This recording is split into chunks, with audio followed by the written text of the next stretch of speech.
A temptation that could not be ignored, yet Athlon did not succumb. Unbeknownst to him, it was merely a test from Ragnar. Meanwhile, Earl seized the opportunity, ordering his steward and slaves to bury the stolen treasure. The young boy witnessing this could not comprehend why gold and silver were being hidden. The steward explained that their gods had promised them entry into Valhalla after death, where they could use their accumulated wealth, but such wealth required guardians.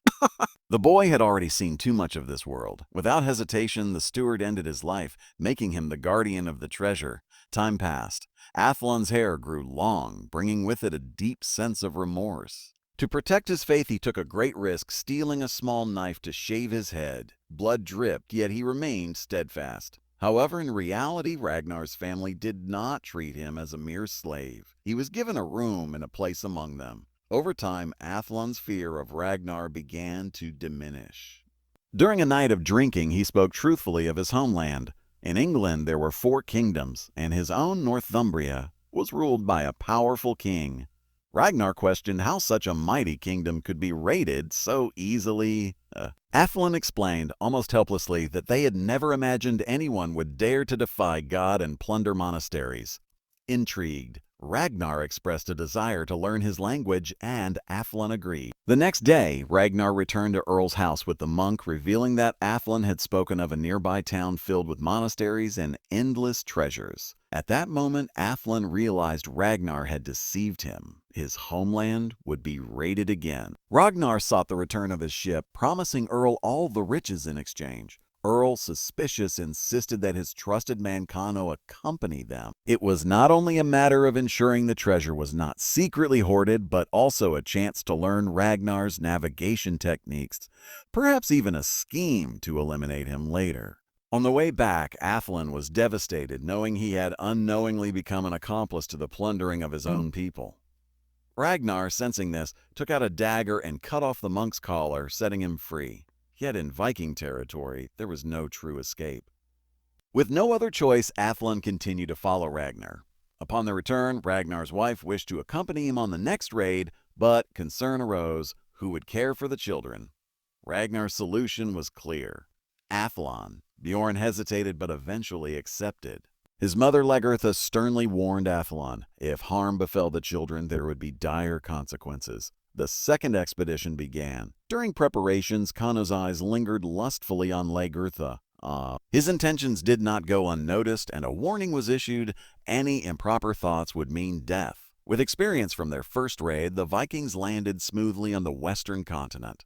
However, the previous attack had made the English wary, strengthening their coastal defenses. A battle ensued, but the English were no match for the Viking warriors. Amidst the chaos, one soldier managed to escape, rushing to inform the king. Guided by their captive, the Vikings reached a coastal town. Ragnar, eager for treasure, waited patiently. He knew that on Sundays most of the population would be in church. As the bells rang, the attack commenced. The guards, caught off guard, were swiftly dealt with. Ragnar assured the people they sought only riches and would not harm those who did not resist. Meanwhile, Kano forced his way into a house, pinning a young woman down. Lagertha witnessed the scene and intervened, but Kano pushed her aside. Without hesitation, she drew her dagger and struck him. Enraged, Kano retaliated, killing the girl beneath him. Before he could strike again, Lagertha delivered a fatal blow. The raid complete, the Vikings gathered at the square, preparing to leave.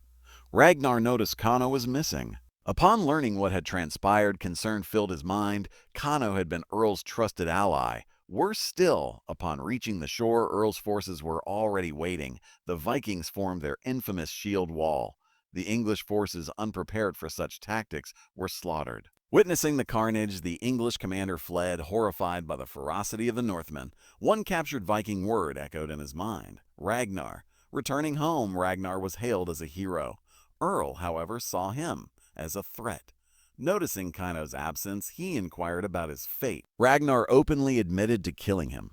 Seizing the moment, Earl ordered his arrest. To secure his rule, Earl sought the allegiance of Ragnar's brother, Rollo, offering him marriage to his daughter and the temptation of power. Doubt crept into Rollo's mind. At the trial, Earl accused Ragnar of murder and treachery. Just as the verdict seemed clear, Lagertha stepped forward, revealing Kano's actions. Earl dismissed her words, claiming marriage made such acts impossible. When Rollo was called as a witness, tension filled the air. His words stunned the crowd. He spoke the truth, declaring Ragnar innocent. Earl was left speechless. That night, celebrations ensued, but not without hidden threats. Assassins stormed in, but Ragnar's warriors swiftly eliminated them.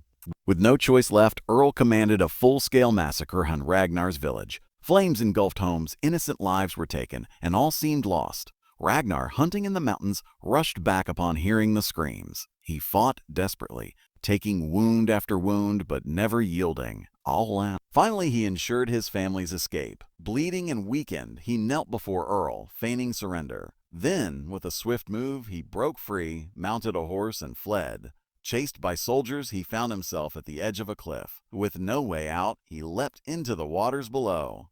Earl's men, too afraid to follow, reported back that Ragnar had vanished. Yet fate had other plans. Ragnar's family was nearby, and Athlon plunged in, dragging him from the depths. Gravely injured, Ragnar was taken to Floki's dwelling, his most trusted friend. With unconventional methods, Floki treated his wounds, ensuring his survival.